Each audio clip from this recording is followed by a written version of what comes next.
Welcome to Miss Martin Muses. Welcome to Miss Martin Muses, where we muse upon what makes me laugh, makes me cry, makes me happy, makes me sad, or just really ticks me off. Today we are finishing the series I've been doing on the story Tolkien wrote, Letter 131, The First and Second Age. In the last video, we read about the Rings of Power, and in this one, we're looking at the fall of Numenor. So let's jump into it. Let's jump into Tolkien's letter. Meanwhile, Numenor has grown in wealth, wisdom, and glory. Under its line of great kings of long life, directly descended from Elros, Arundel's son, brother of Elrond. The downfall of Numenor, the second fall of man, or man rehabilitated but still mortal, brings on the catastrophic end not only of the Second Age, but of the Old World, the primeval world of legend, envisaged as flat and bounded. After which the Third Age began, a twilight age, a medium aevum, the first of the broken and changed world, the last of the lingering dominion of visible, fully incarnate elves, and the last also in which evil assumes a single dominant incarnate shape. The downfall is partly the result of an inner weakness in men, consequent, if you will, upon the first fall, unrecorded in these tales. Reward on earth is more dangerous for men than punishment. The fall is achieved by the cunning of Sauron in exploiting this weakness. Its central theme is, inevitably, I think, in a story of men, a ban or prohibition. The Númenóreans dwell within far sight of the easternmost immortal land, Erisea, and as the only men to speak an elvish tongue, learned in the days of their alliance, they are in constant communication with their ancient friends and allies, either in the bliss of Erisea or in the kingdom of Gilgalad on the shores of Middle-earth. They became thus in appearance, and even in powers of mind, hardly distinguishable from the elves, but they remained mortal, even though rewarded by a triple, or more than a triple, span of years. Their reward is their undoing, or the means of their temptation.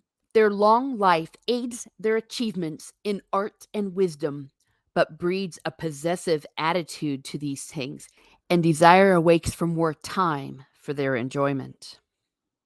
Foreseeing this in part, the gods laid a ban on the Númenóreans from the beginning. They must never sail to Erisea, nor westward out of sight of their own land.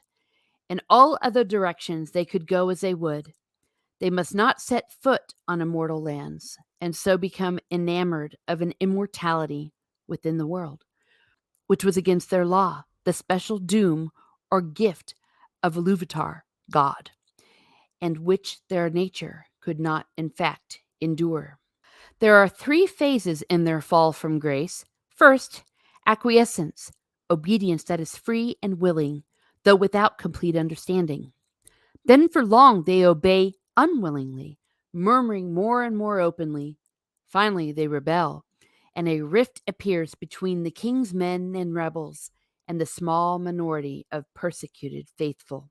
In the first stage, being men of peace, their courage is devoted to sea voyages. As descendants of Arundel, they became the supreme mariners, and being barred from the west, they sailed to the uttermost north and south and east. Mostly they come to the west shores of Middle-earth, where they aid the elves and men against Sauron and incur his undying hatred. In those days, they would come across wild men as almost divine benefactors, bringing gifts of art and knowledge, and passing away again, leaving many legends behind of kings and gods out of the sunset.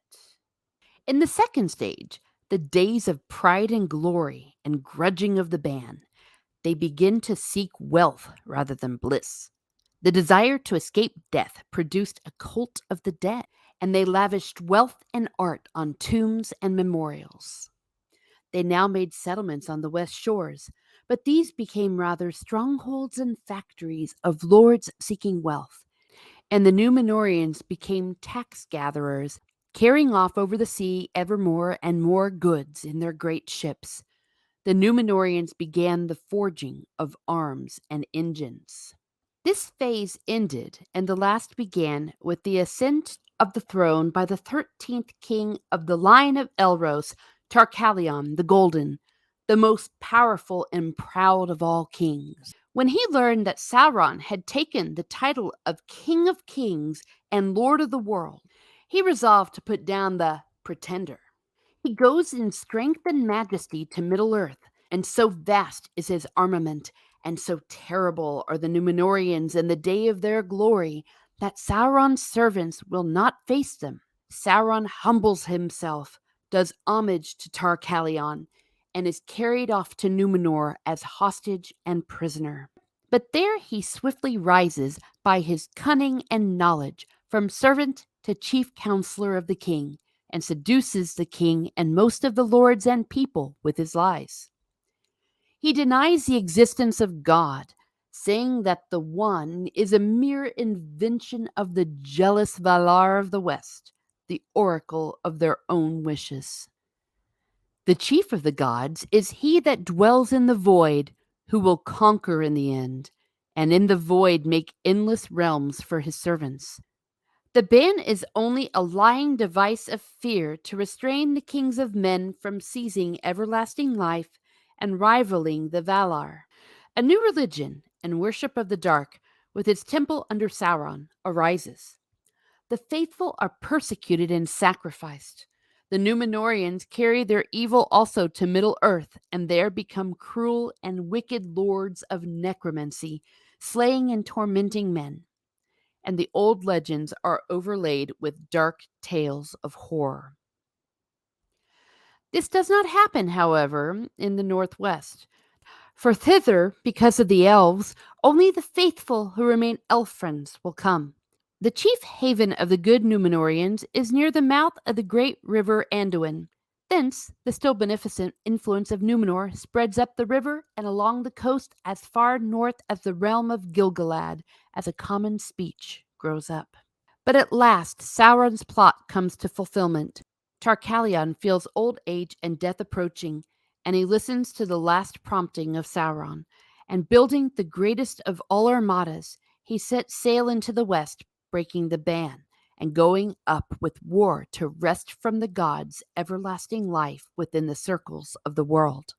Faced by this rebellion of appalling folly and blasphemy, and also real peril, since the Númenóreans, directed by Sauron, could have wrought ruin in Valinor itself, the Valar laid down their delegated power and appealed to God, and received the power and permission to deal with the situation. The old world is broken and changed. A chasm is opened in the sea, and Tar-Calion and his armada is engulfed. Númenor itself on the edge of the rift topples and vanishes forever with all its glory in the abyss. Thereafter there is no visible dwelling of the divine or immortal on earth. Valinor, or paradise, and even Eressëa are removed, remaining only in the memory of the earth. Men may now sail west if they will, as far as they may, and come no nearer to Valinor or to the blessed realm, but return only into the east and so back again, for the world is round and finite, and a circle inescapable save by death. Only the immortals, the lingering elves, may still, if they will, wearying of the circle of the world, take ship and find the straight way, and come to the ancient or true West, and be at peace. So the end of the Second Age draws on in a major catastrophe, but it is not yet quite concluded. From the cataclysm there are survivors. Elendil the Fair, chief of the faithful, his name means elf friend, and his sons Isildur and Anarion. Elendil, a Noachian figure, who has held off from the rebellion and kept ships manned and furnished off the east coast of Númenor, flees before the overwhelming storm of the wrath of the west, and is borne high upon the towering waves that bring ruin to the west of the Middle Earth. He and his folk are cast away as exiles upon the shores. There they established the Númenorian kingdoms of Anor in the north, close to the realm of Gilgalad, and Gondor, about the mouths of Anduin further south. Sauron, being an immortal, hardly escapes the ruin of Numenor and returns to Mordor, where, after a while, he is strong enough to challenge the exiles of Numenor. The Second Age ends with the last alliance of elves and men and the great siege of Mordor. It ends with the overthrow of Sauron and destruction of the second visible incarnation of evil, but at a cost and with one disastrous mistake. Gil-galad and Elendil are slain in the act of slaying Sauron. Isildur, Elendil's son, cuts the ring from Sauron's hand, and his power departs, and his spirit flees into the shadows. But the evil begins to work. Isildur claims the ring as his own, as the Wergild of his father, and refuses to cast it into the fire nearby. He marches away, but is drowned in the great river, and the ring is lost, passing out of all knowledge. But it is not unmade, and the dark tower built with its aid still stands, empty but not destroyed. So ends the Second Age, with the coming of the Númenórean realms and the passing of the last kingship of the High Elves. And this is where our current series ends. For Tolkien goes on to speak of the Third Age. I'm choosing, for no reason whatsoever, to just stick with the First and Second Age, especially the Second Age. If you haven't read Tolkien's work, go ahead and do it as soon as possible. Read The Lord of the Rings, The Hobbit, The Silmarillion. Read his letters.